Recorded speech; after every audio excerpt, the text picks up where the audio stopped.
with a love. Yuk cari tahu faktanya. Selamat datang di Alo Podcast, di mana pada Alo Podcast ini kita akan membahas dunia konten seputar informatif mengenai fisika.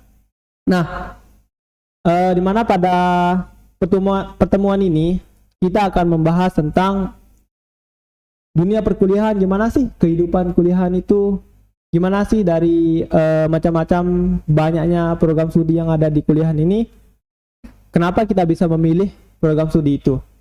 Nah, pada pertemuan ini kita ditemani oleh kakak kita, kakak tingkat kita, di mana juga salah satunya juga sudah mendapatkan gelar sarjana sains yaitu SSI. Gimana kabarnya Kak Gara? Ya, alhamdulillah baik. Dan di sini juga kita ditemani oleh salah satu kak kita yang berada di semester akhir yaitu Kak Goni. Gimana Kak? Iya, baik juga. Ngomong-ngomong seputar kuliah nih Kak. Iya. Banyak yang orang beranggapan apa sih tujuan kita kuliah? Apa sih pentingnya kita kuliah? Nah, mungkin agar kita nih bisa memberikan pencerahan untuk teman-teman kita yang ingin melanjutkan program studinya ke jenjang yang lebih tinggi yaitu kuliah. Mungkin dari pandangan Kak Goni dulu nih, yang masih menjadi seorang mahasiswa kan. Nah, gimana sih pandangan kakak tentang perkuliahan itu? Oh, perkuliahan ya. Iya. Saya orangnya realistis ya. Jadi saya jawab realistis aja. Boleh. Ya. Perkuliahan itu jelas sih. Secara administratif itu diperlukan buat ngelamar kerja kan. Iya. Jadi saya yakin sih banyak orang itu pengen kuliah gara-gara buat kerja sih sebenarnya. Tapi kan nanti akan ada hal yang lebih substansial. Kita kan ada proses belajar. Nah, pertanyaan pokoknya kenapa harus kuliah? Iya. Nah, idealnya kenapa kuliah? Pertama itu nuntut ilmu. Nah, tapi kok kenapa harus kuliah? Kan bisa di Google kan. Banyak juga platform-platform edukatif yang lain kan. Nah, kalau bagi saya perkuliahan itu penting gara-gara ini. Ada variasi dalam bersosialisasi. Ya, kalau bagi saya sekolah itu sebenarnya bukan tempat kita mengenyam pendidikan utama gitu. Karena saya pun kuliah sampai semester ini itu sebenarnya lebih banyak ilmu dari YouTube dan Google. Bener gak Bang? Jangan ketawa Anda itu. Enggak. Oh. Benar. Jadi di sini tuh saya tuh nggak hanya belajar berkembang secara pemikiran. Jadi berkembang juga kemampuan bergaul. Karena saya pas masuk SMA, pas dari SMA itu nggak tahu juga ya. Saya nggak ada antisipasi terhadap hal ini. Tapi alhamdulillah saya bisa adaptasi sih sebenarnya. Nah, pas saya masuk itu ternyata banyak orang yang bisa saya kenal gitu. Dari Medan, dari Jawa apalagi banyak, dari Papua juga. Nah, itu kan punya budaya, culture, background yang beda-beda kan.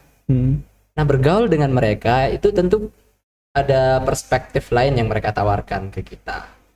Nah, feel belajar yang kayak ginilah itu yang penting di perkuliahan gitu. Kalau bagi saya. Jadi nggak hanya akademik nanti yang ini, tapi juga menambah relasi pertemanan, juga menambah yang obviously menambah pengetahuan. Ini itu sih untuk hal yang lebih filosofis. Santai. Dasar. Jadi begitu ya. Ternyata di kuliahan itu ternyata tidak hanya sekedar belajar ya. Nah, tapi di sini kita kan ditemani oleh salah satu alumni kita nih.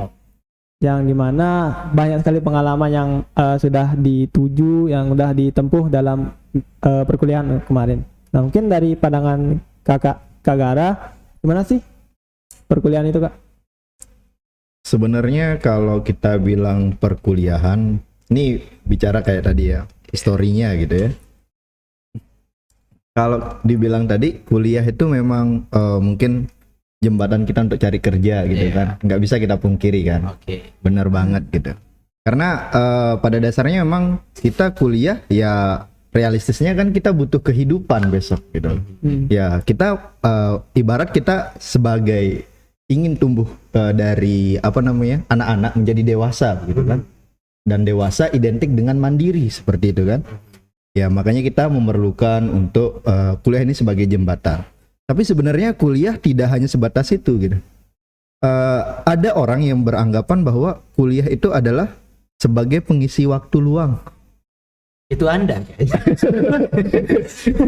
Enggak gini artinya. Ibarat kita seperti ini, mungkin kita di SMA atau mungkin di sekolah dasar atau menengah kan, kita nggak tahu terkait kita mau ngapain sih, cita-cita kita nggak jelas nih gitu. Kita ibarat anak kecil, memang kalau ditanya cita-citanya ini pengen jadi apa, jadi dokter, jadi pilot, tapi itu kayak random banget gitu kan. Itu bukan dari passion kita, bukan dari keinginan nurani kita, tapi memang orang-orang banyak cita-citanya seperti ini, ikut aja gitu kan.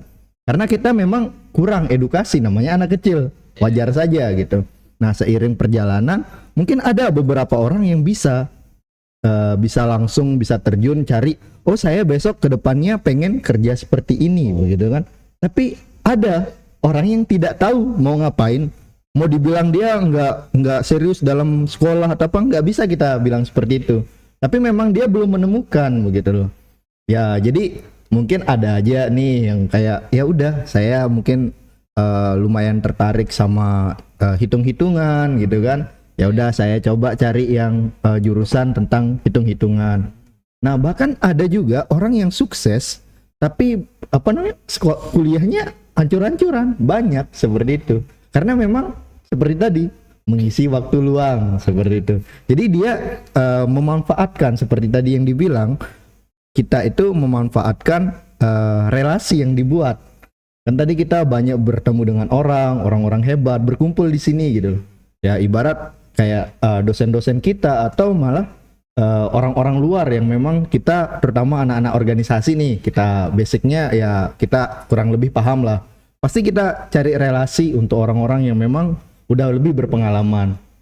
Nah dari sana kita akan kebentuk gitu loh, kebentuk bagaimana kira-kira besok itu kita pengennya apa. Nah bisa jadi pas kita sedang kuliah baru kita tahu pengen kita seperti apa, fashion kita seperti apa.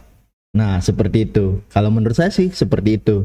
Dan untuk perkuliahan saya rasa ya seperti tadi, ada memang orang yang ambis dengan memang dia udah punya target dan lain hal untuk jangka panjang, mungkin contohnya mau lanjut studi karena memang asik nih belajarnya, ya udah saya mau melanjutkan, penasaran dengan ilmu fisika gitu, bisa jadi dia lanjut studi. Tapi ada orang yang memang ya di fisika dia cukup banyak ilmu yang dia dapat, terutama kalau menurut saya pribadi yaitu pola pikir. Mungkin bedanya orang yang nggak kuliah dan kuliah, mungkin ini umum ya, maksudnya tidak menutup kemungkinan lain ya. Ya mohon maaf, tapi kita kuliah ini yang terbentuk adalah pola pikir. Makanya mahasiswa itu adalah agent of change, karena memang diperuntukkan untuk perubahan begitu loh. Ya seperti itu. Jadi paling tidak segagal-gagalnya kita sebagai mahasiswa, kalau memang kita maksudnya mungkin tidak sesuai fashion atau bagaimana di pertengahan jalan, tidak, ternyata salah gitu, salah jurusan dan lain hal, tapi paling tidak kita punya bekal di sana gitu loh. Kalau kita memang kuliah kita serius nih, kalau yang hanya sekedar bayar doang kan beda cerita ya. Bayar doang nih, terus datang kuliah, balik lagi. Ada nggak temen yang kayak gitu? Ada ya, di depan saya sekarang. Oh saya tuh ini di depan. Silahkan menebak. Mungkin seperti itu sih. Oke, baik. Tadi dari pembicaraan-pembicaraan yang udah dilalui ini, tadi saya sempat menyebut salah masuk jurusan. Nah, ini yang jadi permasalahan nih sekarang nih. Kenapa sih banyak orang berpikir kalau ngapain masuk fisika, dia bilang. Di sana itu cuma hanya rumus-rumus saja. Padahal di prodi lain juga sama. Tapi cuman kenapa hal tersebut dijudge sebagai orang yang salah masuk jurusan?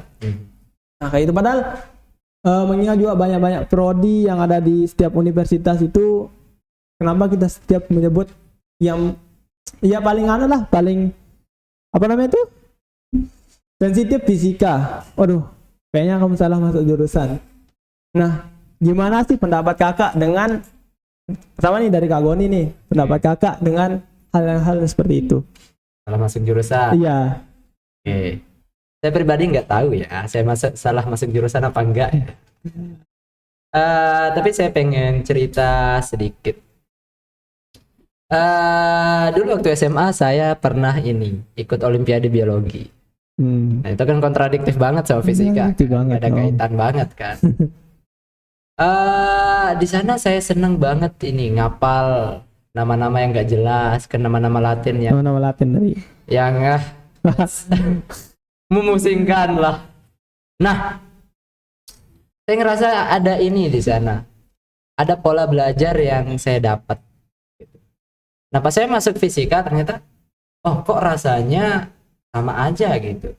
Maksudnya pekerjaannya kan satu, belajar kan. Nah, belajar juga saya bilang, tapi bidangnya yang beda.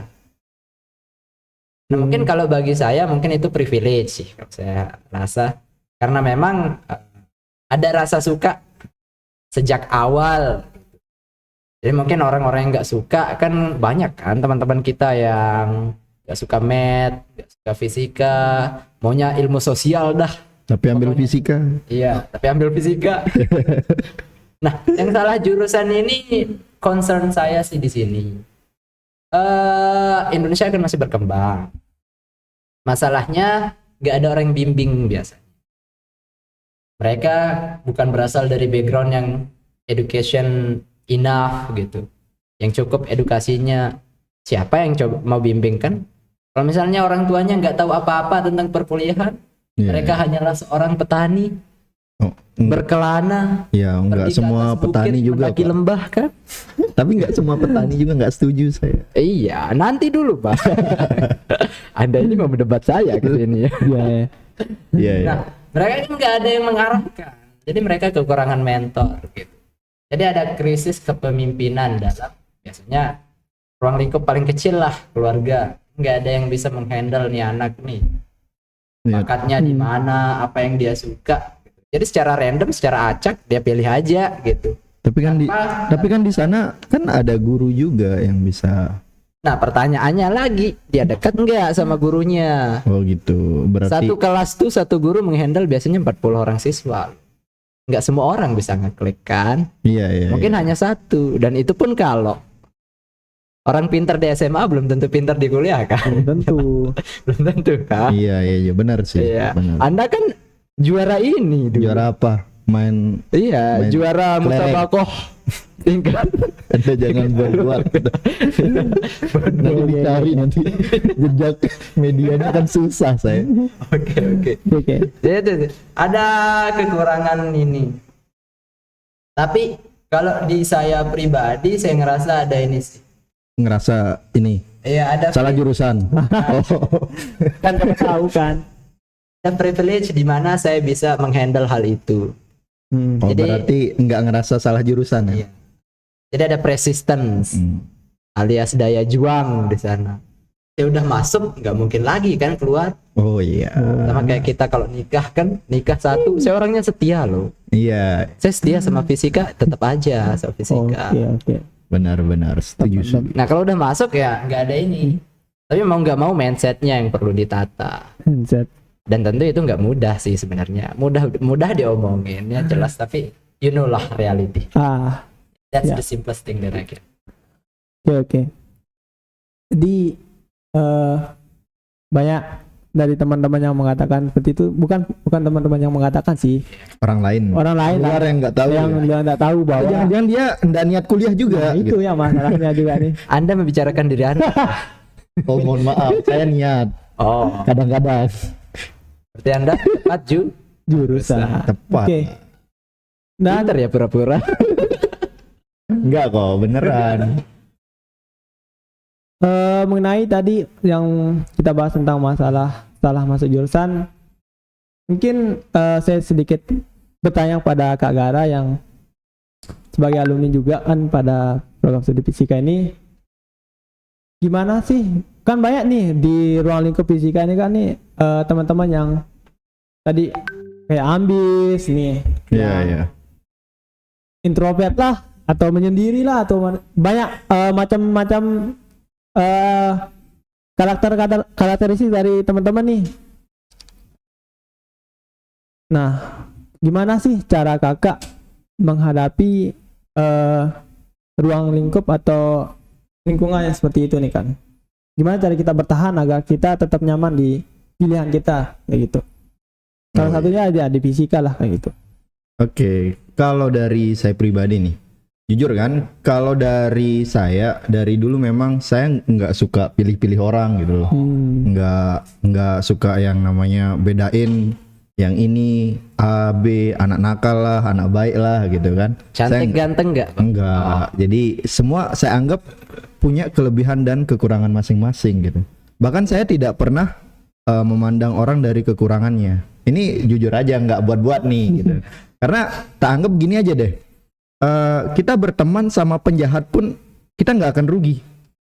Bahkan kita akan dapat privilege-nya. Contoh, kita temenan sama orang yang suka geng-gengan curi motor mungkin ya. Ya paling enggak kalau memang terburuknya, nauzubillah nih, kita kehilangan motor, ya dia bisa bantu kita cari relasi dan lain hal. Nah artinya apa? Gini, jadi Anda pernah nyuri motor? bukan, mungkin teman saya. enggak, mana ada. Jadi gini, intinya adalah tiap orang itu walaupun kita anggap sebagai masyarakat nih dia adalah sampah gitu, ada orang yang tidak berguna, tapi dia juga punya pengetahuan lebih yang memang kita perlukan untuk paling tidak minimal untuk waspada seperti itu. Begitu pula dengan di kuliah, kalau kita ngeliat nih ada orang nih yang ambis banget, bahkan yang paling lucu adalah mereka kayak kompetitif gitu loh, sesama teman sendiri gitu. Contoh kayak ada tugas kan, seandainya kamu nih, kita punya tugas dari dosen. Nah terus kita ngerjain bareng. Cuma saya agak kurang paham. Saya tanya nih, ini bagaimana pendapatmu tentang yang ini? Jawabannya seperti ini. Kamu nggak akan beritahu. Bahkan ada yang anehnya lagi, dia sengaja buat salah gitu loh, ngajarin kita yang salah biar apa? Kita jatuh, dia yang naik. Nah ada yang seperti itu kan, itu konsep peringkat banget. Sedangkan kita kan kuliah enggak gitu loh. Kuliah ya udah, kita mau cari besok output kita apa, kita pengen sebagai apa, mau melanjutkan karir ya, bukan kerja, karir seperti apa. Jadi itu yang kita pelajari. Ya nggak mungkin nih semua hal kita dapat nilai A gitu kan. Ada mungkin kita lebih menjurus di mata kuliah apa dan lain hal gitu. Nah, makanya dari itu saya melihat bahwa kita itu sepatutnya ya saling bantu gitu loh. Karena kuliah udah waktunya kita mau cari relasi, cari kepercayaan. Kita nggak tahu nih dari salah satu dari kita jadi orang hebat besok. Kalau kita salah satu kalau kita memberikan feedback atau memberikan kesan gitu kepada kita nih, salah satu dari kita yang baik gitu kan, ya otomatis secara tidak langsung ya kalau ada project atau apapun itu nanti kan kita akan ditunjuk jadi orang kepercayaannya gitu, karena sejalan dengan pemikirannya. Menurut saya seperti itu gitu. Karena terutama nih yang paling banyak banget yang dianggap kurang baik itu adalah anak yang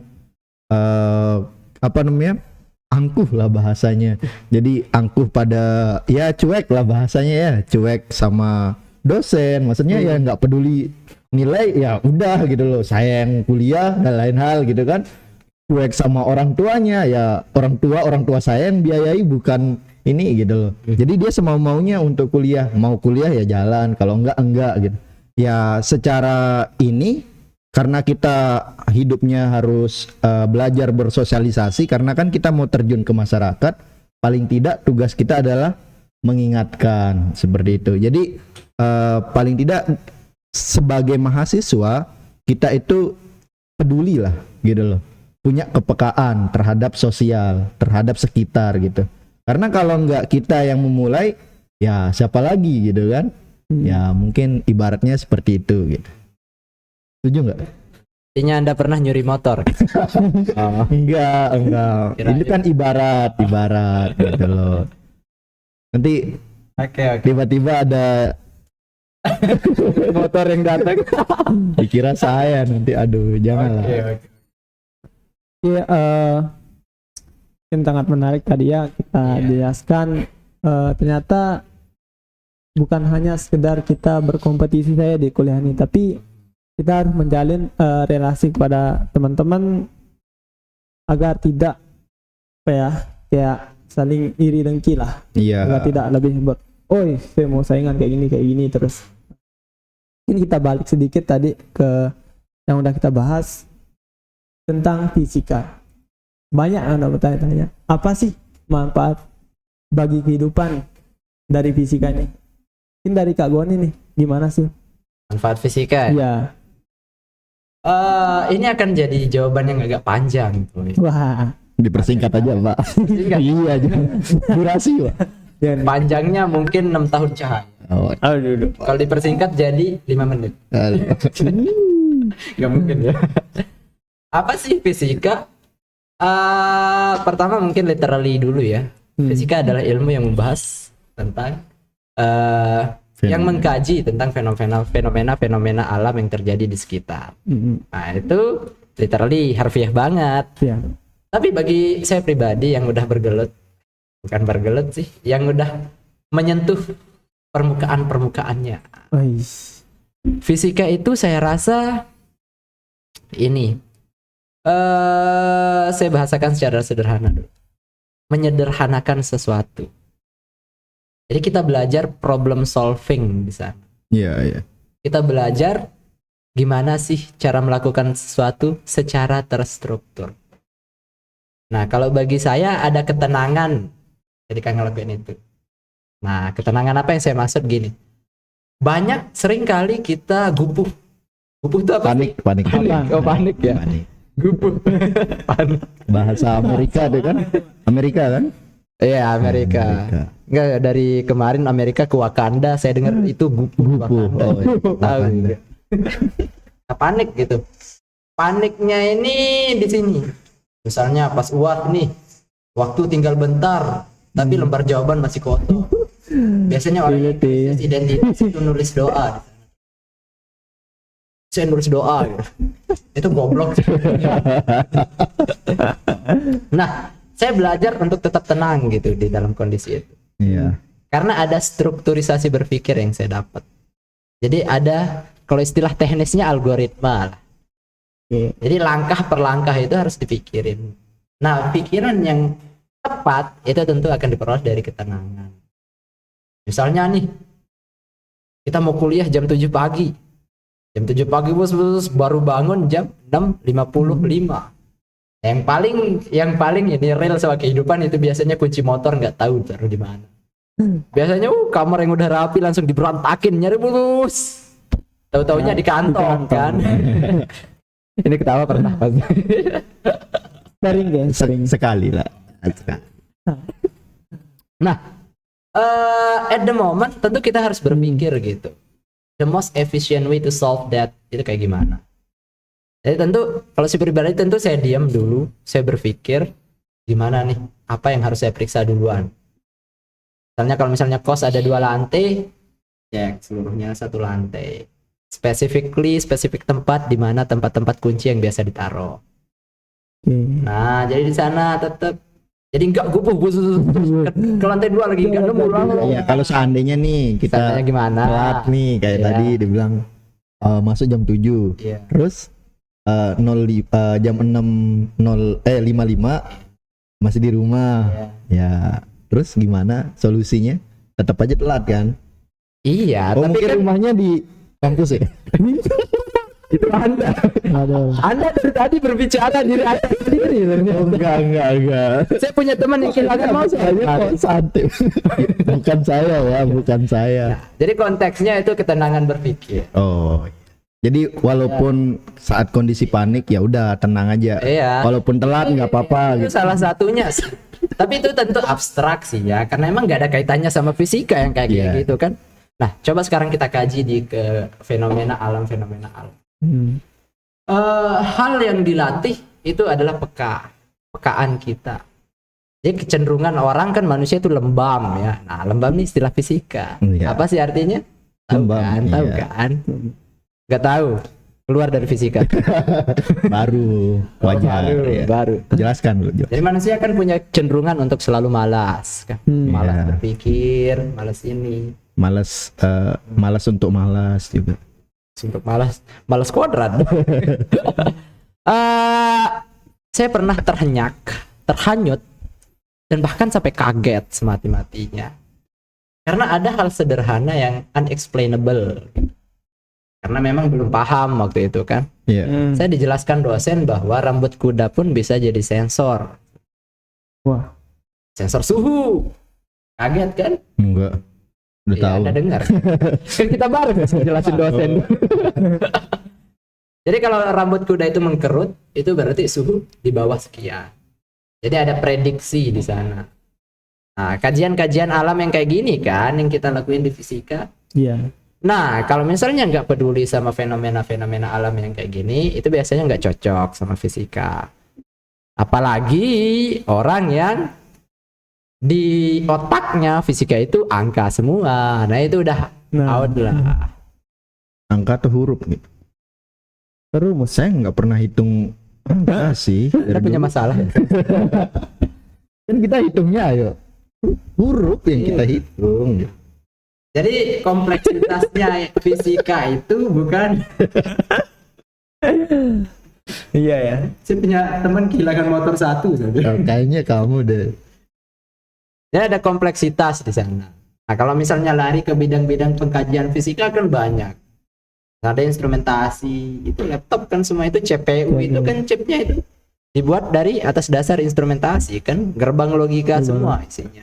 Transistor dan lain-lain. Nah, yang mempraktikkan itu kan anak teknik elektro. Nah, terus theoretical physics yang bergerak di kuantum. Tentu kalau untuk saat ini itu masih developing. Ini masih dikembangkan sehingga physically kita nggak bisa melihat apa hasil realnya gitu. Juga ada material, ada geo, itu BMKG itu fisika semua loh. Jadi secara real fisika itu nggak akan bisa ditemuin manfaatnya kalau kita nggak dekat sama orang yang bergelut di sana. Kita nggak kenal orang BMKG, mana peduli kita teknik-teknik yang dipakai untuk analisis curah hujan, gempa, tsunami, meteor, Uchiha Madara, Thanos, kan nggak ada yang tahu kan. Iya, benar. Jadi ada detektor. Berarti Thanos belajar fisika juga ya. Nggak tahu juga sih. Kan dia bisa lewati nih dimensi. Berarti dia SSI dong. Dari universitas. Nah, itu yang kita harus cari. Besok kita undang. Ini podcast apa sih? Oke. Ya kayak gitu sih simpelnya. Oke, baik. Kita balik lagi ya untuk masalah kuliah kan tadi kita sudah berbincang. Ternyata di perkuliahan itu tidak hanya membahas tentang kompetisi saja, namun banyak hal lain yang kita dapatkan di dunia perkuliahan itu, seperti kita mendapatkan relasi yang baru, gimana sih cara kita di sosial kehidupan kayak gitu. Nah, untuk fisika juga tadi kita jelaskan, ternyata di dalam fisika itu bukan hanya orang yang bisa dikatakan orang salah jurusan, namun kalau kita berpikir atau melihat secara diri kita sendiri, yang gimana emang kita memiliki sedikit passion atau sedikit keinginan untuk terjun di dunia fisika itu, ternyata wah, fisika itu banyak sekali manfaatnya. Seperti tadi salah satu contoh yang dekat aja di BMKG ya, yang menghitung gimana sih curah hujan, Iya. Prediksi. cuaca, seperti kayak gitu. Prediksi maling motor. Apa Jangan- hubungannya jangan BMKG dulu, sama Daud. motor, Pak? Motor saya hilang. Oh gitu. Iya. Ya makanya temenan sama, makanya Anda temenan tadi cari relasi. Kita berteman satu tempat yang jadi wangi, Bang. Iya, makanya gini loh, kan di fisika juga belajar. Iya. Mana yang lebih kuat nih antara lingkungan atau kita, gitu loh. Jadi kalau lingkungannya lebih kuat dan dominan ya kita akan ikut. Tapi kalau kita yang lebih kuat, bisa jadi kita yang mengajak dia untuk ikut seperti kita, gitu loh. Jadi Anda mencoba try and error dalam Ya semua kalau kita mau berubah ya harus ada ini 50-50 dalam kehidupan itu. Harus ada data yang jelas berarti ya. Iya. Jadi kita nggak bisa kita ngomong nih, nggak bakalan selesai. Karena Gak fisika dulu nih. fisikanya dah luas sekali, apalagi kita mau ngomong ya, kayak itu Anda. Briefingnya tadi Anda datang briefing. Oh, di briefing ya. Makanya jangan telat. Makanya Anda taiti yang minumannya ya. Iya. Karena tadi ikut briefing. ah jadi gitu ya. Mungkin itu aja mungkin kita bahas tadi terkait masalah perkuliahan atau tentang fisika. Mungkin ada pesan-pesan yang dapat teman-teman ambil. Untuk yang pertama, untuk teman-teman membuka pikiran teman-teman untuk apa sih tujuan teman-teman untuk kuliah gitu. Dan banyak hal yang teman-teman bisa ambil dari fisika ini juga. Oke, mungkin sekian dari sebelumnya mungkin bisa saya nambahin satu aja. Nah, silakan. Oh iya. Ini kalau harga penting ini. ini apa ya? Mungkin kegelisahan dari teman-teman gitu saya sampaikan di sini. Oke. Mumpung ada medianya gitu. Jadi buat teman-teman yang ini kan lagi serius biar nanti di-cut dapat quotes gitu loh. Bisa bikin story kan. Nah, So, aduh, Anda ini nggak masuk briefing, makanya denger briefing tadi. Ya, jadi buat teman-teman yang ngerasa mungkin ya, salah jurusan gitu, salah ini, atau mungkin di tengah jalan ngerasa pilihannya yang salah, gitu kan, beda nih, salah jurusan sama pilihan yang salah. Jadi dia udah jalanin dulu, terus baru ngerasa bahwa pilihannya salah gitu. Iya, jadi Saya kemarin gitu Bang sama cewek yang saya suka. salah Saya ngerasa dia orang yang tepat tapi sakit. nggak jadi quotes. Ya, jadi gini, buat teman-teman yang ngerasa bahwa teman-teman salah jurusan atau mungkin ya coba-coba dulu, atau mungkin yang di pertengahan ngerasa pilihannya salah selama ini, yakini bahwa yang ya mungkin itu aja. Nggak jadi nih. jadi kita. Lanjut nggak jadi. Nanti gimana cutnya nih? Aduh. Kasihan panitianya. Aduh. Dikit nanti. Jadi ulang lagi deh. Buat teman-teman yang merasa dirinya salah jurusan atau salah mengambil pilihan, atau di pertengahan merasa bahwa pilihannya salah, yakini bahwa yang Anda lakukan itu bukanlah hal yang sia-sia gitu. Jadi selama ini memang kalau kita ingin berubah, kita harus ambil suatu pilihan. Nah, soal pilihan itu tergantung dari kita mau mempertanggungjawabkan seperti apa gitu ya. Nanti soal pilihan yang berubah atau tidak, itu bukan karena tidak serta-merta tidak ada efek dari sebelumnya gitu, pilihan sebelumnya. Jadi apa yang kita lakukan sekarang itu akan berdampak untuk kedepannya. Jadi pilihan yang Anda lakukan secara tidak langsung adalah benar karena menentukan pilihan-pilihan selanjutnya gitu. Jadi untuk sekarang ya jalani semaksimal mungkin apapun yang dilakukan, apapun yang dipilih. Buat teman-teman yang memang sudah pernah di fisika, atau buat teman-teman yang masih mau pengen di fisika atau mau terjun untuk mengembangkan, ingat fisika itu adalah ilmu dasar. Jadi pola pikirnya yang kita mahal gitu loh. Jadi kita kuliah di sini yang paling mahal itu adalah problem solving seperti tadi yang dibilang. Jadi jangan pernah merasa bahwa salah dalam mengambil fisika. Itu aja. Dan Anda enggak maling motor. Enggak. Kan tadi temenmu kan, kamu punya teman gitu. Oke, baik, mungkin sekian dari Elo Podcast pada hari ini. Nantikan terus untuk episode selanjutnya. Sekian dari saya. Terima kasih.